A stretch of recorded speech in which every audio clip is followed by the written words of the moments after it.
उस पागल हत्यारे ने पत्रकारों के सामने बेहिचक अपने अपराध का प्रदर्शन किया। भीड़ में एक आदमी बेकाबू होकर रो रहा था। पीड़िता उसकी मां थी। जिस दिन वह अपनी सैन्य सेवा से घर लौटा, उसने अपनी मां को उनके घर में मृत पाया। आदमी ने जब देखा कि हत्यारे को कोई पछतावा नहीं है, तो वह अपनी भावनाओं पर काबू नहीं रख सका।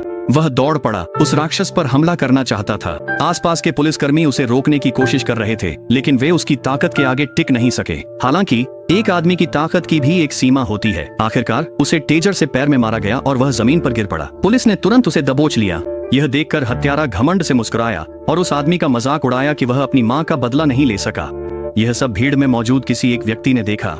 ये व्यक्ति देखने में तो टैक्सी ड्राइवर लगता था, लेकिन असल में वह एक ऐसे संगठन का नेता था जो कानून से बच निकले अपराधियों को सजा देने के लिए बना था। वापस लौटने के बाद नेता ने उस आदमी की पृष्ठभूमि की जांच की और पता लगाया कि वह एक रिटायर्ड स्पेशल फोर्सेस सोल्जर है। फिर वह उस आदमी के पास गया और उसे अपने बदला लेने वाले संगठन में शामिल होने का निमंत्रण दिया। सैनिक ने तुरंत हामी भर दी। जल्द ही उसे अपना पहला मिशन सौंपा गया। एक अपराधी जो लड़कियों को परेशान करता था, उसे जेल से जल्दी रिहा कर दिया गया था। जेल के दरवाजे पर ऐसे लोगों की भीड़ थी जो उससे नफरत करते थे। अपराधी ने आधे मन से माफी मांगी और लापरवाही से एक टैक्सी में बैठ गया, लेकिन उसे यह नहीं पता था कि यह कोई आम टैक्सी नहीं थी। इसे वही आदमी चला रहा था जो उस सतर्कता संगठन का हिस्सा था। आदमी के साथी ने उसे बताया कि बड़ी संख्या में मीडिया की गाड़ियां उनका पीछा कर रही हैं। आदमी ने तुरंत गाड़ी को एक साइड रोड में मोड़ दिया। फिर उसका साथी सामने आया और एक नकली कार एक्सीडेंट करके पीछा कर रही गाड़ियों को रोक दिया। कार में बैठे अपराधी को जल्द ही कुछ गड़बड़ महसूस हुई।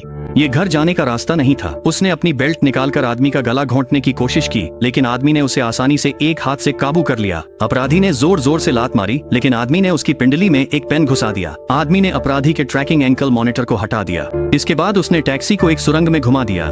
आगे एक बिल्कुल वैसी ही टैक्सी दिखाई दी। आदमी ने उसे ओवरटेक किया, गाड़ी घुमाई और अपराधी का सामान और एंकल मॉनिटर दूसरी टैक्सी के ड्राइवर को सौंप दिया। इसके बाद आदमी ने टैक्सी को एक रिपेयर शॉप पर पार्क कर दिया। वहां इंतजार कर रहे उसके साथी जल्दी से टैक्सी के लेबल्स हटा देते हैं। आदमी ने एक बटन दबाया, जिससे नंबर प्लेट बदल गई। टैक्सी तुरंत एक साधारण काली कार बन गई।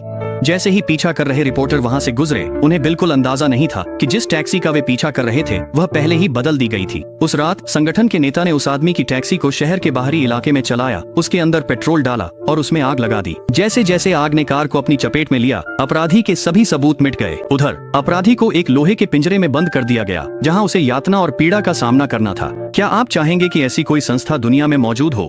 आपके हिसाब से इस अपराधी को कैसी सजा मिलनी चाहिए?